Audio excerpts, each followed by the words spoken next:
Hello friends, Gurukul में आपका स्वागत है। मैं आपका दोस्त मेंटर सोमबीर राठी। हम कर रहे थे टाइम, स्पीड एंड डिस्टेंस। इसमें हमारा ट्रेन का कंसेप्ट बाकी था, तो आज हम करेंगे ट्रेन बेस्ड क्वेश्चंस। ट्रेन वाले क्वेश्चन में दो चीज़ों का खास ध्यान रखना पड़ता है, डिस्टेंस और स्पीड, क्योंकि अलग अलग कंडीशन में हमारा डिस्टेंस और स्पीड अलग अलग लिया जाता है। फॉर एग्जाम्पल, कोई ट्रेन है, ये कोई ट्रेन है, ये जा रही है ए से बी की तरफ इस साइड में, और चलते चलते इसके सामने कोई खंबा आ जाता है, या फिर लोग बोलते हैं कि प्लेटफॉर्म पे कोई आदमी खड़ा है, उसको पार करना है। तो इसको पार करने के लिए जितनी दूरी तय करनी पड़ेगी वो डिस्टेंस हम लेंगे ट्रेन की लेंथ के बराबर, लेंथ ऑफ द ट्रेन। क्योंकि खंबे की चौड़ाई ज्यादा नहीं है तो इसकी दूरी को हम कैलकुलेट नहीं करते हैं, हम डिस्टेंस के लिए लेते हैं सिर्फ ट्रेन की लंबाई। लेकिन अगर वो बोलता है कि इसके सामने कोई प्लेटफॉर्म, कोई ब्रिज या फिर कोई टनल आ गई और उसको पार करना है, तो इसको पार करने के लिए जो हम डिस्टेंस कवर करेंगे वो डिस्टेंस होगा length of the train plus length of bridge. ये ब्रिज था, प्लेटफॉर्म था, जो भी था, इसकी लेंथ और ट्रेन की लेंथ को दोनों को प्लस कर देंगे तो हमारा टोटल डिस्टेंस होगा जो हमें कवर करना है। क्योंकि जब हमारी ट्रेन यहां पर पहुंचती है तो हम इसको पार करना स्टार्ट करते हैं, तो हमारी ट्रेन धीरे धीरे पहुंची यहां तक, तो हमने ये जो प्लेटफॉर्म था इसके बराबर डिस्टेंस कवर कर लिया, लेकिन अभी तक इसको पार नहीं किया है। फिर हमारी ट्रेन गई यहां तक और हमारा लास्ट डब्बा यहां पर आ गया, तो हमने इस प्लेटफॉर्म को पार कर लिया और टोटल डिस्टेंस हमने कितना कवर किया, इस प्लेटफॉर्म के बराबर हम गए और उससे आगे निकले ट्रेन की लंबाई के बराबर, तो हमारा टोटल डिस्टेंस कवर हुआ यहां से लेके यहां तक। तो इसलिए हम टोटल डिस्टेंस को लेंगे इस प्लेटफॉर्म की लंबाई प्लस ट्रेन की लंबाई। ऐसा ही हमारे स्पीड में है। स्पीड में भी दो कंडीशन बनती है। माना ये ट्रेन थी यहां पे, ये जा रही है दिल्ली से मुंबई की तरफ, और दूसरी ट्रेन है जो इस साइड में आ रही है मुंबई से दिल्ली की तरफ, तो दोनों की स्पीड को हम प्लस कर देंगे। x प्लस वाई, माने इसकी स्पीड थी x, इसकी थी y, दोनों को प्लस कर दिया, क्योंकि बीच में अगर कुछ भी है उसको हमें पार करना है तो दोनों की स्पीड प्लस हो जाएगी। लेकिन अगर ये ट्रेन जा रही है दिल्ली की से मुंबई की तरफ इस साइड, और दूसरी ट्रेन हमारी जा रही है इसी साइड, इसी के पैरेलल पथ पर, इसी के समांतर पथ पर जा रही है, तो इन दोनों की स्पीड हो जाएगी माइनस। तो तेज स्पीड वाली ट्रेन की स्पीड माइनस स्लो ट्रेन की स्पीड किलोमीटर पर आवर, तो हमारी टोटल स्पीड हो गई x minus Y kilometre per hour. फिर अगर सामने कोई प्लेटफॉर्म आता है, कोई पोल आता है, कोई आदमी आता है, कुछ भी आता है, उसको पार करने के लिए या फिर एक दूसरे को क्रॉस करने के लिए इन दोनों की जो स्पीड यूज होगी वो होगी x माइनस वाई, और इस कंडीशन में होगी x प्लस वाई। तो इस कंसेप्ट को समझने के लिए हम कुछ क्विक एग्जांपल्स ले लेते हैं। माना कोई ट्रेन है, उसकी लंबाई 100 मीटर है और स्पीड 30 किलोमीटर प्रति घंटा है, तो प्लेटफॉर्म पर खड़े किसी आदमी को, किसी व्यक्ति को पार करने में कितना समय लेगी। अब ट्रेन को पार करना है एक आदमी को, तो हमारा डिस्टेंस क्या हो जाएगा, लेंथ ऑफ द ट्रेन हो जाएगा। ट्रेन की लेंथ है 100 मीटर, हमारा डिस्टेंस हो गया 100 मीटर। अब स्पीड दी है उसने 30 किलोमीटर पर आवर।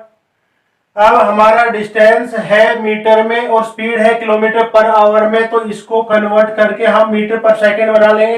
तो 30 इंटू 5 डिवाइडेड बाई 18, 6 से ये कट गया 3 पे और ये कट गया 5 पे, तो आ गया 25 डिवाइडेड बाई 3 मीटर पर सेकेंड। तो हमारी स्पीड हो गई 25 डिवाइडेड बाई 3 मीटर पर सेकेंड। अब हमारे पास डिस्टेंस है, स्पीड है, तो हम टाइम कैलकुलेट कर सकते हैं। हमारा टाइम हो जाएगा डिस्टेंस डिवाइडेड बाय स्पीड बराबर 100 गुना 3 डिवाइडेड बाय 25, 25 से 100 गया 4 पे, बराबर 4 दिया 12, 12 सेकेंड। तो 12 सेकेंड का टाइम लेगी इस आदमी को पार करने में ये ट्रेन 30 की स्पीड से। अब इसका एक एग्जाम्पल और प्लेटफॉर्म के साथ में समझ लेते हैं। एक 171 मीटर लंबी रेलगाड़ी 45 किलोमीटर पर आवर की स्पीड से 229 मीटर लंबे पुल को पार करने में कितना समय लेगी। तो इसमें भी हमें टाइम बताना है, लेकिन हमारा डिस्टेंस अलग होगा। हमें एक पुल को पार करना है, तो हमारा डिस्टेंस हो जाएगा length of the train plus length of bridge. तो टोटल लेंथ हो गई 9 और 1 10, 7 और 2 9 और 1 10, 3 और 1 4, 400 मीटर। तो हमारा टोटल डिस्टेंस जो हमें कवर करना है इसको पार करने के लिए हो गया 400 मीटर। अब इसकी स्पीड दी है 45 किलोमीटर पर आवर। अब इसको भी हम मीटर पर सेकंड में कन्वर्ट कर लेंगे। तो 45 इंटू 5 डिवाइडेड बाय 18, 9 से गया 2 पे, ये 9 से गया 5 पे, 5 5 25, 25 बटे 2 मीटर पर सेकंड। 25 बटे 2 मीटर पर सेकंड की हमारी स्पीड हो गई। डिस्टेंस है 400 मीटर, तो टाइम निकल जाएगा। टाइम हो गया डिस्टेंस डिवाइडेड बाय 25 बटे 2, तो उल्टा हो जाएगा 2 बटे 25। 25 से ये कट गया, 25 एकम 25 और 6, 25 इका 150, 16 दूनी 32, 32 सेकंड का टाइम लेगी ये ट्रेन इस प्लेटफॉर्म को पार करने में। तो हमने टाइम निकाल लिया। अब हम स्पीड और डिस्टेंस भी कैलकुलेट करना देख लेते हैं एक बार क्योंकि एग्जांपल से, और उसके बाद एक और कंसेप्ट हमारा बचता है स्टॉपेज निकालना, डिले निकालना। क्योंकि जब ट्रेन चलती है तो ये बीच में रुकती भी है, तो 1 घंटे में एवरेज ट्रेन कितने समय के लिए रुकी, इसको कैसे कैलकुलेट करते हैं वो देख लेंगे लास्ट में। तो अब एक एग्जांपल ले लेते हैं स्पीड का। माना कोई ट्रेन है 180 मीटर लंबी है, तो अपनी लंबाई के बराबर लंबे प्लेटफॉर्म को पार करने में वो 18 सेकंड लेती है। तो बताइए उसकी स्पीड क्या थी। अब हमारा डिस्टेंस क्या हो जाएगा, ट्रेन की लंबाई 180 प्लस प्लेटफॉर्म की लंबाई 180, क्योंकि दोनों बराबर लंबाई के हैं, तो टोटल डिस्टेंस हो गया 360 मीटर। अब टाइम दिया है उसने, टाइम बोलता है 18 सेकंड लगते हैं इसको पार करने में। तो हमारी स्पीड क्या थी उसको पार करने में जब 18 सेकंड लगे, तो स्पीड का फॉर्मूला हो जाएगा distance divided by time. Distance है 360 डिवाइडेड बाय टाइम 18 सेकंड। 18 से 360 कट गया, 20 पे बराबर आ गया 20 मीटर पर सेकंड। अब 20 मीटर पर सेकंड को हम किलोमीटर पर आवर में कन्वर्ट कर लेंगे। तो 20 गुना 18 डिवाइडेड बाय 5, 5 से 20 गया 4 पे, तो 18 चौक 72, 72 किलोमीटर पर आवर की स्पीड थी इस ट्रेन की। 125 मीटर लंबी रेलगाड़ी 60 किलोमीटर प्रति घंटा की रफ्तार से चलकर किसी पुल को 30 सेकंड में पार कर जाती है। तो बताइए कि पुल की लंबाई क्या थी। अब इस क्वेश्चन में हमें डिस्टेंस बताना है। तो उसने हमें दिया है टाइम, टाइम है 30 सेकंड, 30 सेकंड में वो पुल को पार करती है, और स्पीड दी है 60 किलोमीटर पर आवर। तो इसको भी मीटर पर सेकंड में कन्वर्ट कर लेंगे, तो ये हो गया 60 इंटू 5 डिवाइडेड बाय 18, 6 से गया 3 पे, ये गया 10 पे, तो 5 दाई 50 बटे 3 मीटर पर सेकंड की स्पीड हो गई। अब हमारे पास स्पीड है और टाइम है, तो डिस्टेंस निकाल सकते हैं। डिस्टेंस का फॉर्मूला होगा s into T, speed into time. तो स्पीड है हमारे पास 50 बटे 3 और टाइम है 30 सेकेंड, तो 3 से 30 गया 10 पे, तो 50 गुना 10 कितना हुआ, 50 गुना 10 500। तो 500 मीटर का डिस्टेंस कवर किया इस ट्रेन ने 60 की स्पीड से 30 सेकेंड में।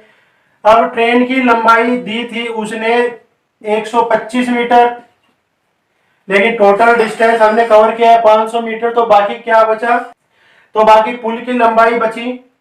तो लेंथ ऑफ ब्रिज कितनी हो जाएगी, 500 माइनस 125 बराबर 375 मीटर। तो हमारे ब्रिज की पुल की लंबाई थी 375 मीटर।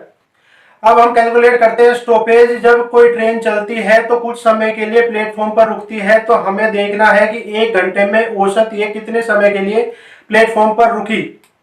तो मान लेते हैं कोई ट्रेन है, उसकी एवरेज स्पीड है 90 kilometre per our. Average speed है 90 किलोमीटर पर आवर बिना रुके, और स्टॉपेज के बाद में, आफ्टर स्टॉपेज, रुक रुक के चलने के बाद में उसकी स्पीड हो जाती है 80 किलोमीटर पर आवर। तो बताइए कि 1 घंटे में औसत कितनी देर के लिए ये ट्रेन रुकती है। तो अब स्पीड में कितना अंतर आ गया, स्पीड का डिफरेंस निकाल लेंगे, डिफरेंस ऑफ स्पीड। तो 90 माइनस 80 बराबर 10 किलोमीटर पर आवर। तो हम टोटल कितनी देर के लिए रुके, हम रुके जितनी देर हमें 10 किलोमीटर जाने के लिए लगती है उतनी देर, क्योंकि 10 किलोमीटर गाड़ी कम चली है तो 10 किलोमीटर जाने में जितना समय लगता है इतने समय वो प्लेटफॉर्म पर रुक गई। तो 10 किलोमीटर जाने में कितना समय लगा, उसको 10 डिवाइडेड बाय 90 गुना 60, 30 से कट गया 3 पे, ये कट गया 2 पे, तो 10 दूनी 20 बटे 3, तो 20 बटे 3 बराबर हो गया 6 दूनी 12, 36 18, 18 पे 2, 6 सही 2 बटे 3 मिनट। तो ये ट्रेन एवरेज पर आवर 6 सही 2 बटे 3 मिनट का स्टॉपेज लेती है। तो ये था ट्रेन का कंसेप्ट। आई होप आप लोगों को समझ आया होगा। अगर समझ आया है तो वीडियो को एक बार लाइक जरूर कर दीजिए।